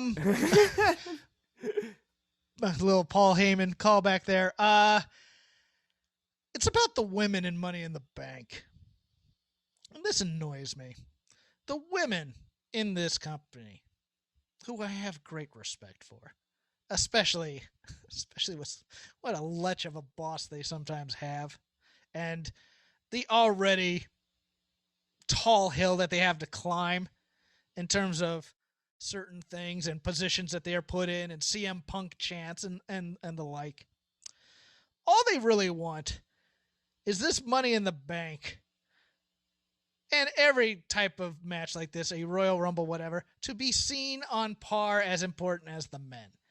They want their matches to be, when they say they want to be just like the men, it doesn't mean stupid storylines with voodoo and stuff like that, the bad stuff that WWE puts in here. It means as athletes, they want to be respected like this. So what do we get in terms of qualifying for their Money in the Bank? We get tag matches with Nikki Price as a butterfly, Asuka, who just, look, y'all know I love me some Asuka. I am convinced they could pay her in Chuck E. Cheese tickets and she'd be still having the time of her life. She just goes out and dances and seems like she's having the time of her life every week. And then the Eva Marie and Dow drop. I like to call her Doe Duo, being a Pokemon fan back in the day. We are already... They can't coexist. We're at that stage on week 2 of this program, Chris. I mean, this program, this feels a little bit of a scared of their shadow thing, like that they did the first week. They got some feedback that made them a little antsy-wantsy, and so they decided that we needed to go ahead and make the Piper Niven character more strong. But there's still, I mean, the lingering issues that commentary refers to this character as Dewdrop, when it's already been established inside of the WWE Raw narrative universe that this character calls herself Piper Niven, and that Dewdrop has been assigned to her as a name, has been assigned to Piper Niven as a name by Eva Marie. Like, that is the story here. Commentary, thusly, should be going, well, she's Piper Niven, but Eva Marie's been calling her Dewdrop, or something to that effect. There's just a lot of stuff that doesn't work here. And Dewdrop, I love her partner on the crawl. We haven't even feel the name. Yeah. Go ahead. Yeah, no, I mean, and then Dewdrop doing what she did to Eva Marie. Like, the problem with the booking of that match, like the booking of those beats, is Eva Marie at this point should not be able to contain her disdain for Dewdrop, because like the veneer of her being able to tolerate Dewdrop was already crumbling on week 1. So like when Dewdrop stabs her in the back and embarrasses Eva Marie, like this really should be the end of it. Like at this point, Eva Marie should be getting another person to come in and beat up Dewdrop on the next episode of Monday Night Raw that I cannot wait to watch on Monday. Yeah, I'm gonna make a call here. Number one, I hate the Nikki Cross superhero character. She found butterflies on her inside, and she's exploring the colors in her soul. This is Molly Holly 2.0, where they try and convince us this is good and she's a legend and all these other things after she becomes endearing. This will probably get over. I think. I don't know. We will see, but man, I really, especially with the But Killian here's my Dane cut, I'd be worried yeah. about. I think this is a character that they go, oh, she's on TV right now. This is a character that can 100% be cut next month. Here's my prediction. Piper Niven becomes her sidekick within 3 months. Becomes the Rosie to her Hurricane. That's Yep. my prediction. Especially with the accents, it makes perfect sense. Yeah. I think they're both Scottish. I think They are both. They are both Scottish. Okay. No, I mean, look. Here's the thing: in a different company or whatever, you go, look, this makes perfect sense as a tag team. You have like the big one, you have the smaller one. You can, I mean, like they can actually work as a baby face or as a heel tag team. This is actually a very talented duo if put together. It's just WWE does not look at Doudrop, Piper Niven, nor do they look at Nikki Cross as the type of people that you and I look at Nikki Cross and Piper Niven as. Because like Nikki Cross's intensity, I absolutely 100% love, and I think she's tragically miscast in this feel good role when what she does best is crazy. That's all I want to talk about on the main roster. Did you have anything that you want to bring up real quick? No, I mean, SmackDown, we continue to get Roman Reigns as Robert De Niro, and it's fine. General as is generally as he is. You got a little general as is going. You got the green jacket on. You can be general. Yeah, well, he's a commander. I'm actually a general. There's different tierings. Jimmy Uso and Dolph Ziggler was kind of an interesting match. It was. I that zigzag onto the stairs is a fun spot. I don't know that I would want to take that. I feel like that's not necessarily particularly the safest move in the world. Yeah, but okay. You know what? I forgot the second part of my point about the women. And then on SmackDown, we have them basically deigning Money in the Bank shots. The women there, like Sonya Deville comes out and announces Carmella, who, as you might recall, was a Money in the Bank winner because of James Ellsworth on that first one. And then really they memory hold that. They memory hold that because they knew that was embarrassing at the time. Really, the Money in the Bank thing feeds perfectly into your. All the women want is for their lane to be treated with the same level of seriousness and gravitas as the men's lane. Like this is not. Equality in this case is not some sort of like form of like, let's make up for the last 30 years of ridiculous female presentations in this case. It is literally, could you just maybe present us with the same level of seriousness that you try to present your main event angles with? Like Bobby Lashley, Drew McIntyre, Roman Reigns. Could we maybe get Roman Reigns levels of seriousness in our stuff? And the answer repeatedly is no, not so much. Let's do a couple of quick things in the NXT universe then. NXT UK. I have turned the corner on Gallus. I like Gallus a lot. I think they carried this show this week. I agree. I will not take slander from either Joe Lanza or Andrew Rich about the Gallus theme because I find it catchy. If they want to go hostile on the bucket hats, I'm with them. I like bucket hats stink. I mean, all I see is the New Radicals every time they put on that bucket hat, and I'm just like, don't give up. You got a reason to live. Every time I see Wolfgang, it's too much for me. You only get what you give. Yeah. So but beyond that, and then threaten to kick people's asses at the end of the song. The skull has a bucket hat, Jeff. Like it's a terrible logo. Like it's brutal. But the actual Gallus faction is great. Here's what won me over this week by them. I thought the matches they were in were great. It was that little interplay after Mark Coffey's match when Joe Coffey's getting set up. And they just come in. They got their little back and forth, but they get to Joe, and Joe's focused on this match, and they shut up and they let him be, and they just say good luck to you, and they walk off. And it was just as simple as that, and it was friggin' cool. I thought I really liked this. I liked the 3-way, and of course Walter's the best champion in this terrible company right now. I This is like the liked. best program in this terrible company right now. Even Yes, on a bad episode, like I mean, like look, I've everything that's completely, by the way, I've completely turned on Rampage Brown. I like him now. I didn't yeah, like no, him before. I yeah, like yeah, him a no, lot now. I like him. I liked Ilya. I liked this main event with Joe Coffey. Like these are just three big guys. I mean, even this opening match, like Shaw Samuels is not a guy I'm like in love with or anything like that, but like I thought that for what it was, the Mark Coffey versus Shaw Samuels was a perfectly fine opening match. That like filled its role perfectly. And also it's just that it seems that Mark Coffey would be the kind of guy to try and pick a fight with Shaw Samuels, even though they're both heels. Like the whole Are you imitating me? I don't know. You tell me. Kind of interplay. I laughed at.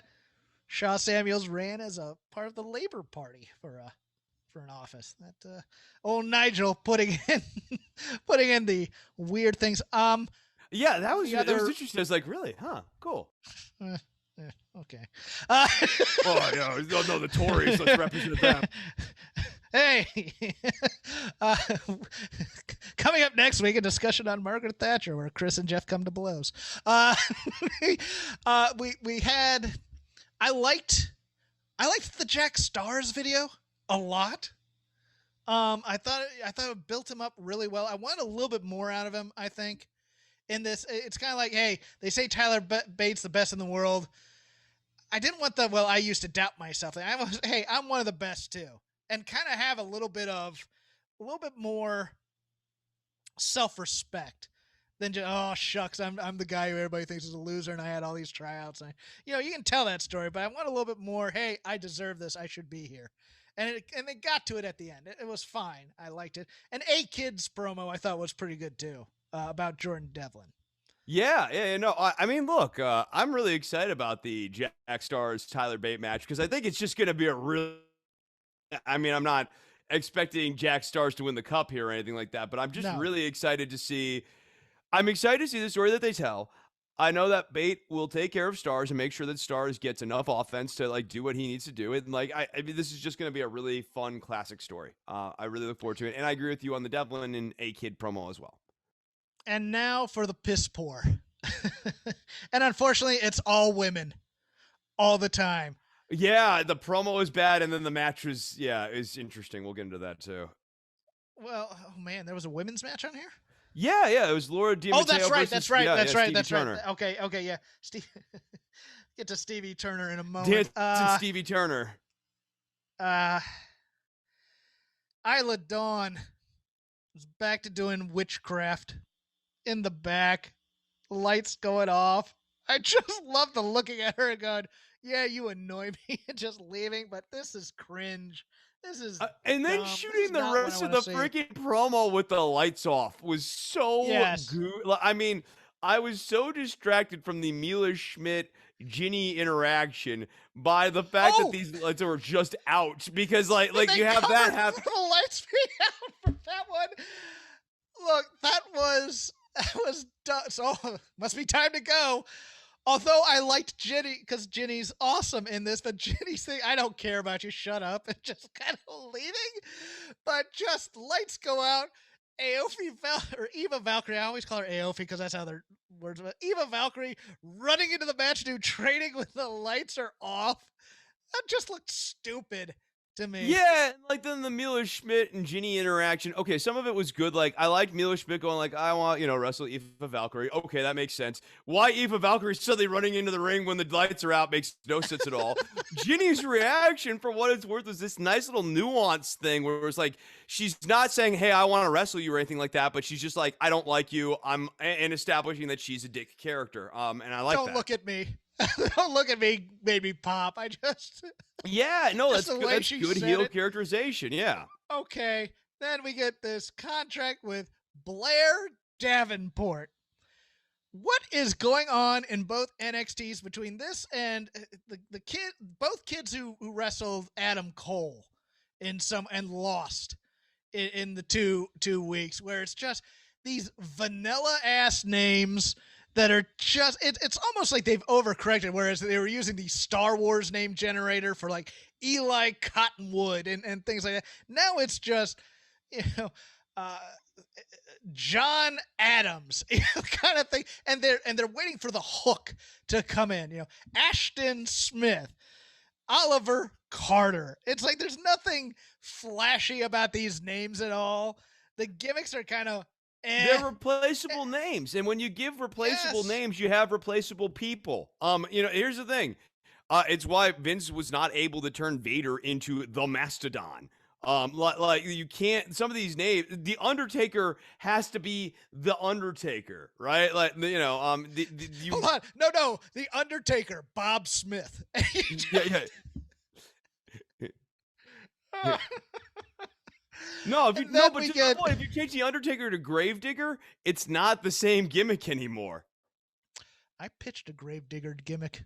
And with the monster truck thing, I think I wanted Terry Gordy to be it at the time, but this is back in the late '90s, in my fantasy wrestling federation or something like that. I don't know where I pitched by pitch. I did pitch Gravedigger. It was an extraordinarily popular monster truck in the '90s for sure. Yeah, and then we get Stevie Turner's doing the new breed gimmick. If she says she's from Megatron, the planet Megatron, I read and President like a Kenny Omega. I wanted to finish this bad joke. And that President Dusty Rhodes is in charge of the year 2052 or whatever. I will pop like mad. But yes, futuristic Stevie Turner coming out here. Doing like a very Mega Man, Kenny Omega sort of gimmick. Yes. She was doing a lot of the Mega Man blastery stuff here. And then she proceeds to have this match with Laura DiMatteo, where Laura DiMatteo gets a lot of offense, and more importantly, a lot of sympathies, and a lot of sympathy spots. And even at the end of the match, it was like a bit of a tragedy that like she couldn't do it. And for Stevie Turner, for her part, this was not a quality exhibition of her offense. Nor was it a quality exhibition of like her match style or match cadence, because we spent so much time building up Laura DiMatteo. I was just dumbfounded when they had Mateo fighting out of submission holds and things like this. Like, if you're establishing Dancing Stevie Turner as your new, like, baby face or new heel, kicks, a little bit crazy, a little bit of intensity. I don't know. I think she maybe miscast as a heel. That's my own thought here. But if you're doing that, then she needs to just be dominating. Once she starts hitting the kicks on the outside and, like, toying with it, it needs to be toying. It needs to be, this is a ragdoll human being that I'm just cruelly mangling around, versus someone who's constantly creating resistance and building up. And we almost want to think, they give her a near fall hope spot 2 count at the end of this match. Absolutely should not have been happening. If you want to build up Laura DiMatteo, build up Laura DiMatteo. If you're trying to establish Stevie Turner as your new, like, mid-level heel, maybe on an upswing to going into a title match against, like, Meiko Satomura or something like that, then you need to have Stevie Turner come out and have a much more dominant debut than she had here. Agreed. Going over to the stateside NXT, I want to start with a point I meant to make last week and I didn't. I like Samoa Joe a lot, don't get me wrong. Having him as an overpowering non-player character who can choke out one of your brand's biggest champions ever in a flash. He's a non-player character, Chris. He's an enforcer for William Regal. I understand his presence is kind of important as that, but there's such a thing as being too powerful on the show where you just look at everybody else and go, everybody's a geek on this show other than Joe. I want to see Joe fight, and I don't think Joe's going back full time. I worry about the way they're booking him right now, especially in the climate of cutting and cutting and cutting. Now, granted, Joe is a guy who was cut and then brought back because he was cut without people necessarily knowing that Joe was cut. So, I think he's fine. But I worry about having Joe having all these antagonist interactions with people and not being able to pay off at some point those antagonist interactions. Now, I like him as a red herring for the new general manager, whoever the new general manager is ultimately going to be. I don't think it will be Joe, and I like the idea of Joe eventually getting back in the ring and having a match with Karrion Kross. I think Joe would provide some stability on this NXT roster that this NXT roster sorely needs right now. He can't be like your perma champion, but he can be someone who can sort of anchor the heavyweight division and the tag division and be a stabilizing force. But I don't like right now how much talking versus walking he is doing, especially this early on in his tenure. If you want to have Joe coming out and making matches and maybe having one antagonizing interaction a week, that's fine. Or having one person that he's having antagonizing interactions with, Pete Dunne seems to be a really good foil for this. That's fine. Have him constantly pushing the buttons of Oni Lorcan and constantly pushing the buttons of Pete Dunne. They actually seem to be kind of perfectly wired for this, right? Like, these are guys who are tough guys, who fancy themselves tough guys.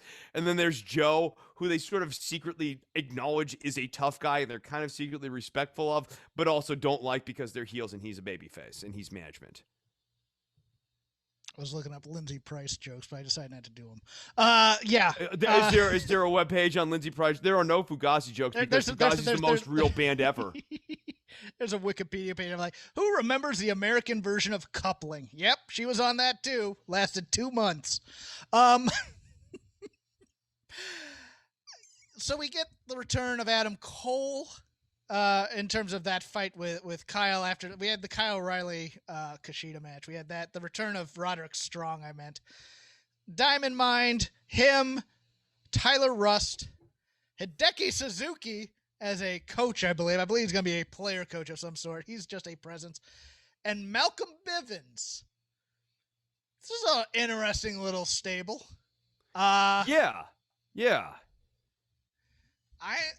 I'm gonna. It's a wait and see before. I want to see how serious that they're doing it with Malcolm Bivens, and if they're gonna play that for more laughs or not, because they seem to have made Tyler Rust a joke character. But speaking of which, number one contender for your NXT title, it looks like, is one member of the Way, one John Gargano, who This is heel on heel crime. It's the badass beating up the comedy guy. Are we looking at a Johnny Gargano face turn here or not? Or is this just gonna? Because you can't turn the Way face, right? I mean, like, no.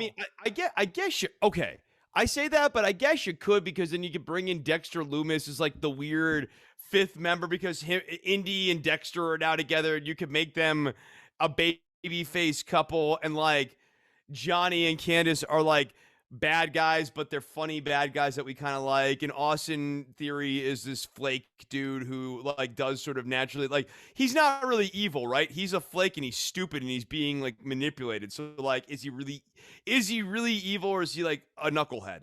So I guess you could turn the Way. I don't know why you would turn the Way. It doesn't make a lot of sense to me, and especially because the Way, the tag team, the female tag team right now, is very much anchoring the heel side of the tag division. I don't see how you turn them. I mean, it's just a real head scratcher to have Gargano and Cross in this level of a depth of interaction. Especially if Gargano's not going to be a badass going in. Like, badass heel crime, I'm here for. Badass heel versus knucklehead heel, I'm kind of here for, but knucklehead heel's going to die. Knucklehead heel is the guy he's the B villain who the new badass villain that they've introduced in the comic books is going to kill to make it seem like a cool thing. And you would need to have a serious wrinkle to get like some intrigue around Gargano. Not necessarily believe that he's going to win, but like right now, to your point, he's doing comedy stuff, and Fall and Prey, we're supposed to, what we laugh at it sometimes, but we're supposed to take it deadly seriously. For as long as they're together, because not in the news, but I'll tell you this. Last week on Main Event, Karrion Kross versus Shelton Benjamin without Scarlett. Thick Boy, Bronson Reed, had a match on Main Event. And then this week, apparently at SmackDown, Shotzi Blackheart and, yes, Scarlett Bordeaux having a dark match. They're looking at possibly breaking them up as an act, which is... I think it's death for both of them, to be honest with you. The end is near. The end is Or Scarlett's going to win the Money in the Bank. Or Scarlett's going to win the Money in the Bank because she's a hot blonde. I mean, you can see that coming. Or she'll end up going through a table for 8 weeks later on. Well, that's only if she opposes being broken up from her boyfriend, I don't know if husband. But yes, Scarlett Bordeaux gets crushed by Nia Jax for 8 weeks and then loses her job. It'll be great. I have nothing else on NXT. There's some little hits here and there. Jake Atlas getting something to do, I'm kind of here for, but the way they wrote that in with the Mercedes Martinez, who is always welcome on my screen, kind of odd, kind of shoehorned in there a bit. Guess I'm part of it now. No, well, wait a second. Let's see what Mercedes has to say about that. Atlas seems like a more natural fit to be friends, like actual friends with Zoe Stark. Like if Yes. you want to establish like a good guy, like one thing that I think NXT US has going for it, in the same way that NXT UK has going for it, that like is fun, is that with you've got Gallus, who you said they're heels. They're right now they're basically operating as faces in this company, for NXT UK's purposes. And you have like Zoe Stark, who was created inside of the women's division, a serious, not pushover, even the heels respect her, baby face, who is always on the right side, always doing the good thing. And I think Jake Atlas would actually be a real natural tag team partner for her. And, I would enjoy watching them work together as a tag team. Zoe and Io made me laugh, though. I don't like you. Just go on. They're a team, and they're fine.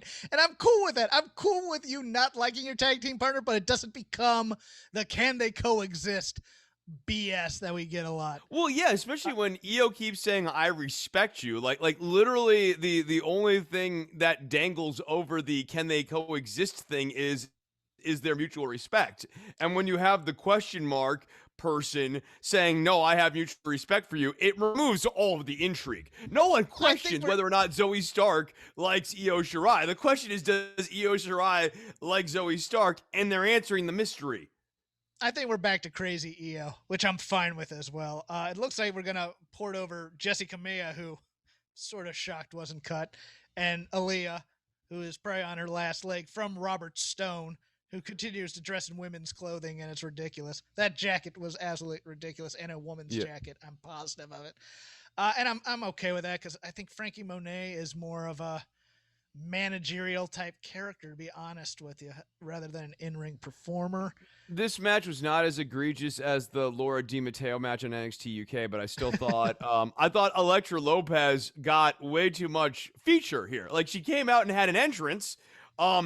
Had an entrance where she kind of stole the show from Frankie Monet, because like Frankie Monet's whole thing is Frankie Monet's whole thing is like she's fabulous and like she really pops off the camera and really pops off the screen. And when you have Elektra Lopez come out there and her enhancement talent and stuff, and she's coming out there and still popping off your screen, it sort of takes away from these. And then like Elektra Lopez had a decent amount of offense within this match, which takes away from the Frankie Monet thing. It was like much in the same way that the Cora Jade match pairing with Frankie Monet was a mistake.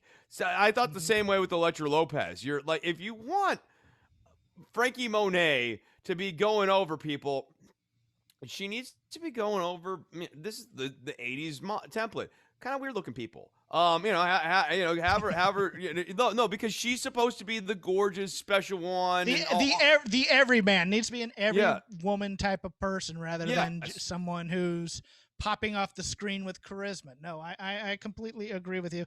And we'll end with this because Everrise rules, I think. Yeah, I agree.